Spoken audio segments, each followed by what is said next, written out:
Hi, I'm so excited to have you be a part of this. I kind of want to talk about the process of this. In between the pieces, we'll talk about this. I know I'm a talker, I'm so sorry. I take after my instructors. Don't blame me. So this kind of came along when I announced first that I was going to be doing this recital. I told my private instructor, Dan Puccio, and John and Paul, who are here today, and I said, hey, I'm getting ready to leave. I got accepted to this university. I'm so excited. We're getting ready to move on, and I'm going to have a recital. Their response to me basically was, well, it's about time you're out of here. Oh my gosh, you've been here for how long now? So that kind of sparked this title. And the pieces that you're going to hear kind of have to do with time in multiple different ways. This first piece that I'm going to go ahead and set up for real quick as I'm talking. This first piece is entitled Improvisation 1 by Recital. Now, this piece has to do with time because it quite literally is timeless. There is no key signature, there's no time signature. I don't have bar lines. What I have to separate my ideas are breath marks and time, right?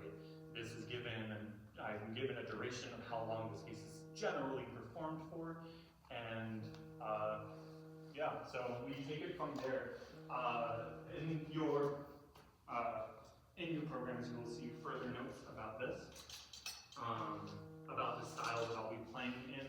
It's traced after the shakuhachi flute, which is a Japanese wooden flute, typically tuned in a minor pentatonic scale. So you'll hear pitch bends and articulation styles and all of these crazy things. It really takes extended techniques on the saxophone to the absolute extreme. So without further ado, please enjoy Improvisation 1 by Recital.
first piece.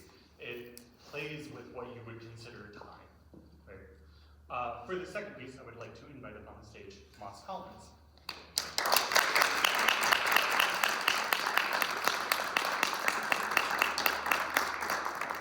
Now, Moss has been a good friend of mine for quite a long time, basically since they started it here at MCC. And when I was throwing this together, I was going with the understanding that, yes, this is my recital, yes, this is about me, but I've never really been a selfish person. So I also wanted to make it about my friends as well. So all of the people who are accompanying me today are my close colleagues, my close friends who I've been going to school for years with. And when I decided to play this piece, this next piece that you'll be hearing, I approached Moss with the piano piece and said, I would love if you could accompany me with this.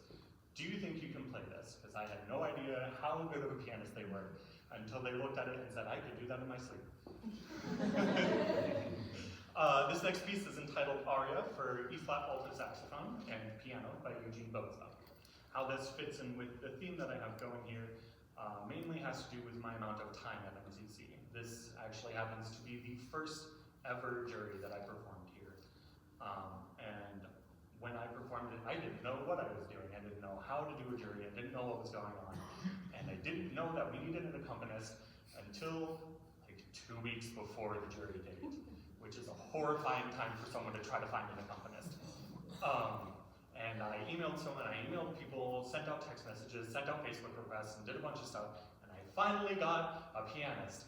And I was so excited about it until the day of the jury. He texted me and said, I'm sorry, I just had a death in the family. I'm not able to make it to your jury. I hope it goes well. And I sat in front of the jury room and said, what am I going to do now? So I wanted to add this piece in for a selfish reason. One, I wanted to play it with an accompanist because you really miss out on a lot of the context in this without the piano backing. And I wanted to harken back to my early years and my early times at MCC. So, enough stalling. Here is Aria for alto saxophone and piano by Eugene Boza.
next piece requires a little bit of setup for me. So while I do that, it also requires me to give you a content warning. This is a very intense piece. This next piece took a long time to put together. And honestly, it took a long time to show up. I think I ordered it, in January, February, and it didn't come until like April or like late March, so I had like a month to put this together. It is a 9-page, 10-minute monster. That has some sensitive topics. In the audio that I will be playing with, it does discuss suicide and drug abuse and alcohol abuse. So taking mental health very seriously. If any of that makes you uncomfortable at all whatsoever, please take this opportunity to get up and wait in the lobby. After this, we will be having a 15-minute intermission. Like I said, this piece is about 10 minutes long, so if you do not feel comfortable hearing things like that, please get up. While I set this up, please get up and take your leave. I won't be offended at all, I promise.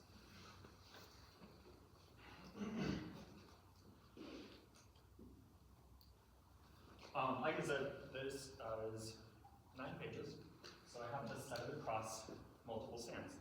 So you'll also get to see the patented saxophone shuffle today.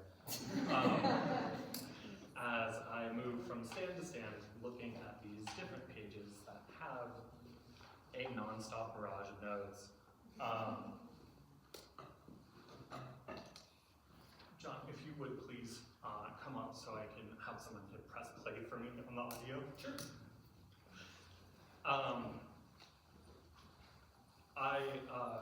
This piece has audio backing. It's written for tenor saxophone and ghetto blaster, which is the old name for a boombox, right? So there was originally supposed to be like this cute little gag where I would come out like, I clearly don't have a boombox because it's 2025, who has those anymore? Apparently, I actually found out they do make them with like USB and Bluetooth adaptation now, so like I totally could have bought one and like it would have been fine.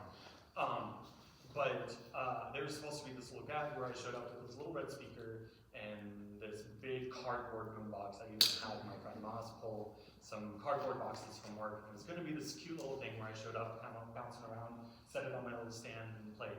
Problem is, this requires a lot of listening to the audio and a lot of listening to everything else.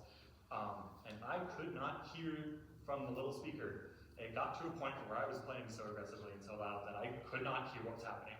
And to put that inside of something and further muffle the sound is just a recipe for disaster for anybody who's had to work with audio before.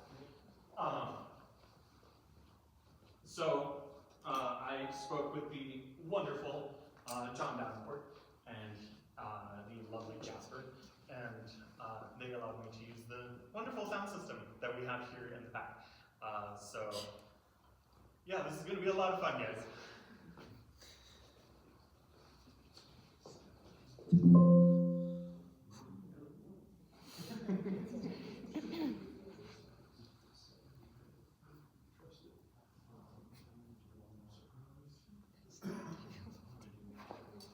One moment, we're going to test this audio, make sure that it works. So, right in the middle.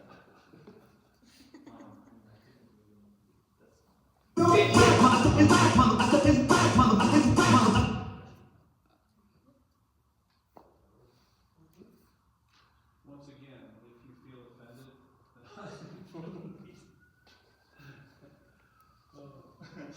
like I said, this is very loud and in your face, and it's going to have a lot of profane language. A lot of things are going to be happening. So if you feel overwhelmed, please feel free to take a step out. It's overwhelming to practice this. Let me make sure that my tenor still functions.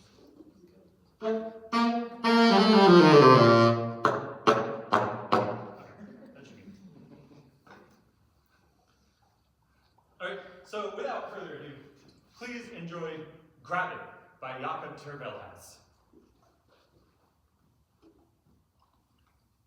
Rap is I said mother, rap is a rap mother, I said is rap mother, I said is rap mother, I said is rap mother, I said is rap mother.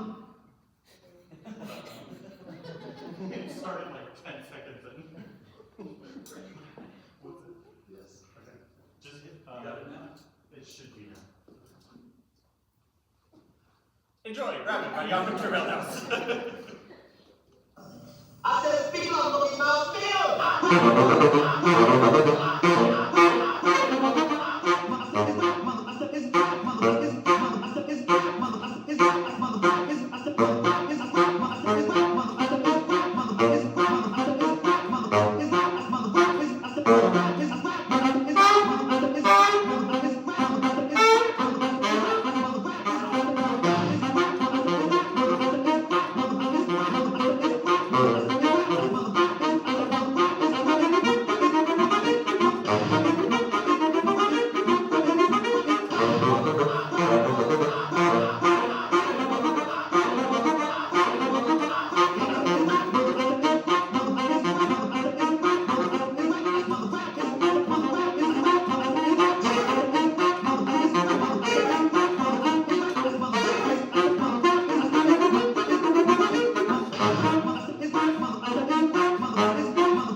So how about grab it, guys?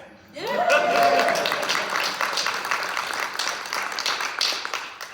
I will have the music played out if any of you want to see the batshit crazy shenanigans that I was looking at as my sheet music. For this second half, I'm super excited about this. We're gonna kind of go back in time. Oh no, time concept has come back. Oh no. We're gonna go back in time to two different spots when I came back to MCC. So some of you know, I took a year gap, about a year off for personal issues, to put it in the audience friendly way. But when I returned, I was put on Barry sax because we had 2 tenor players and like 4 or 5 alto players in the day band or something like that. It was something wild. And this was when a couple of you started at MCC for the first time, right? So I was put on Barry sax. And at first I was like, man, I'm gonna hate this. This is gonna be terrible. I hate it, I hate it, I hate it. I fell in love with it very quickly after 1 semester. And became the resident Barry sax player. In our quartet, I played Barry sax. For the day band, I played Barry sax. For chamber, or for jazz combos that I took part of, I played Barry sax. For the jazz big band, I played Barry sax. Like, I just became the guy to play Barry sax, right? So fast forward a couple more years, and I'm no longer the resident Barry sax guy. But I did get this piece from my instructor. This is the first Bach cello suite in G major. It is written for cello. Yes, reading comprehension. The sheet music that I'm looking at is actually the original bass clef for cello. I'm not reading this in treble clef. And I'm kind of cheating because E flat, if you know transpositions for you Mesa people, it's a fairly easy thing to do. You just pretend like you treble clef and add a sharp. It's all good. We're fine. When I played this for my jury, the gentleman that went before me, who was killing it on his jazz stuff, went over a little bit. And I prepared this whole suite, and I didn't get to play the whole suite. I think I played 4 movements of it. This is a 6-movement piece. So please hold your applause until the end, I beg of you. For a moment, there's a lot of repeats in this, as Baroque music is, those of you who study music. I have taken the opportunity to cut a couple of the repeats in the interest of time and attention span. This is a beautiful piece of music. However, to listen to it for 25 to 30 minutes on its own,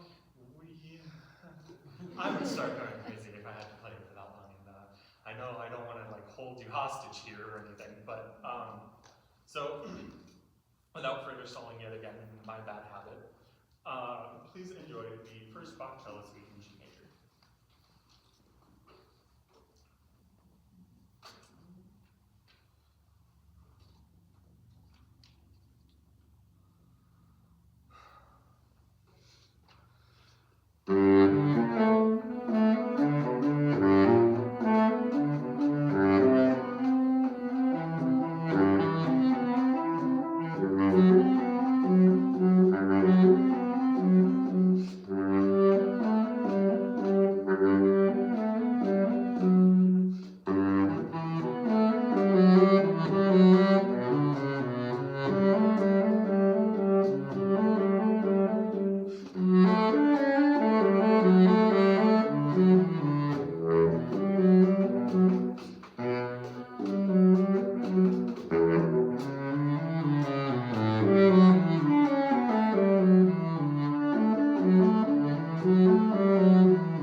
I was really putting off.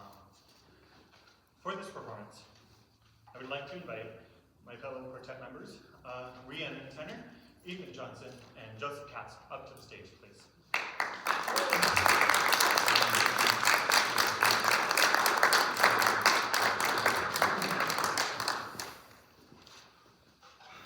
This is going to require a little bit of setup, so please bear with us as we change the stage a little bit.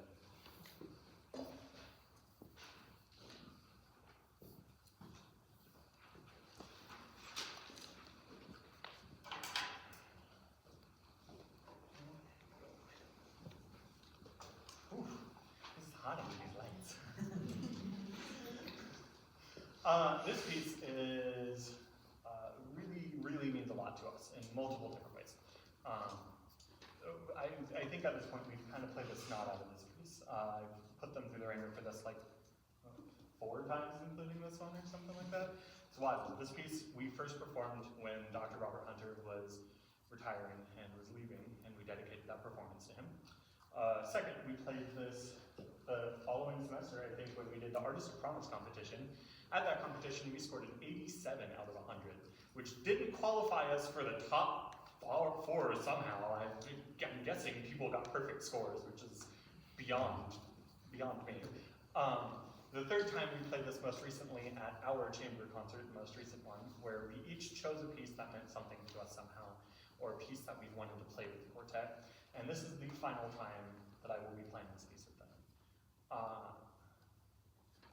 This piece is Nimrod by Sir Edward Elgar, and it is the 9th movement in his Enigma variations.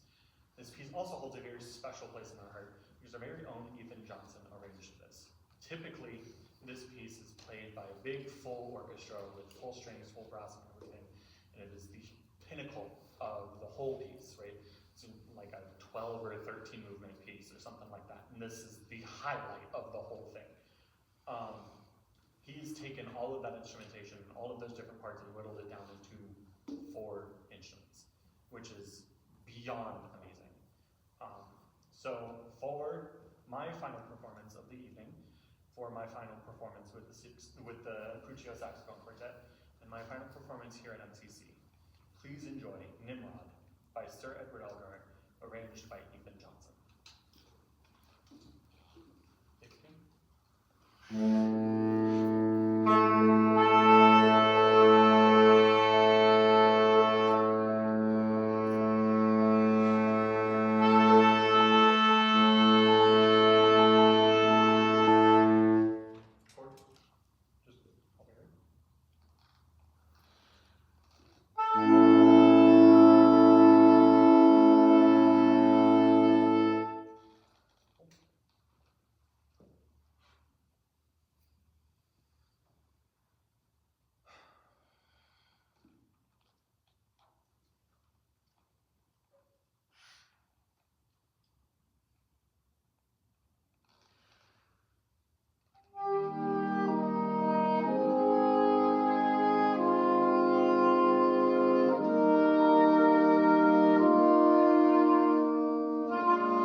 so much for, excuse me, hold on. Thank you so much for sharing this with me. It really means a lot to have a support system like you guys in my life. Over these past 7 years, I've been through quite a lot, and you know, you guys, you have all helped me so much through this. So really, thank you so much. And I will hold all of the memories and all of the love and support as I continue on my journey. But I didn't have enough space on the back page for thank yous for all of you, but seriously, thank you so very much. I'm gonna go in the back and compose myself.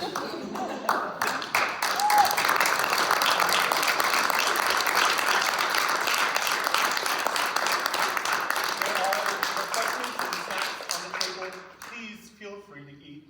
There, my dad, if you could pull the cooler out from underneath the table. There are drinks, there's water, there's Sprite, there's LaCroix. Please enjoy this. Thank you again so very much for this. And I hope you have a wonderful rest of your day. Thank you.